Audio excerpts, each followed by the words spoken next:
এই এলাকায় কারা বসবাস করতো জানেন কিছু? আর সবার তো বসত করে, হ্যাঁ স্থানীয় লোক আছে, হ্যাঁ। বিদেশি লোক নেই। বাংলাদেশি কেউ থাকতো? থাকতো চলে গেছ তো, কবে গেল কিছু জানেন? এটা 10-15 দিন আগে চলে গেছে এখান থেকে। কত বছর ধরে থাকতো এখানে জানেন কিছু? ও তা 4-5 বছর। 4-5 বছর। কি করতো এখানে? এরা কাজ করতো। কাগজ। পড়াশোনা বাচ্চা কাচ্চা কেউ থাকতো এখানে? হ্যাঁ, স্কুল যেত। স্কুলে যেত। আচ্ছা, এদের কি কোনো পরিচয়পত্র তো ছিল জানেন? না, ওর কোনো পরিবর্তন নেই। মানে আধার কার্ড, ভোটার কার্ড এগুলো কিছু না। নেই?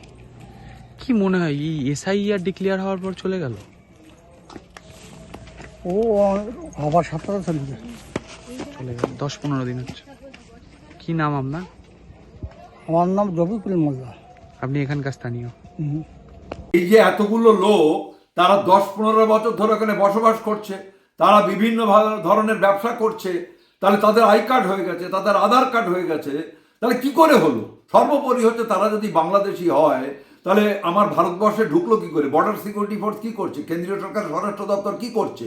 আর সর্বোপরি আমাদের রাজ্যের প্রশাসন, রাজ্যের যে আধিকারিক আছে, বিভিন্ন আধার কার্ড করতে গেলে, ভোটার আই কার্ড করতে গেলে বিভিন্ন দপ্তরের মধ্য দিয়ে তাদের বিভিন্ন লিঙ্কেজ লাগে, যে বাবা মায়ের পরিচয়পত্র ইত্যাদি ইত্যাদি লাগে, তাহলে তারা সেই সব কীভাবে দেখালো?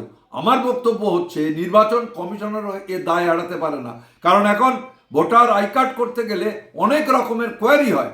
তাহলে নির্বাচন কমিশনার, রাজ্য সরকারের আধিকারিক থেকে শুরু করে কেন্দ্রীয় সরকারকেও এই দায় নিতে হবে যদি সত্যিকারে বাংলাদেশি এরা হয়।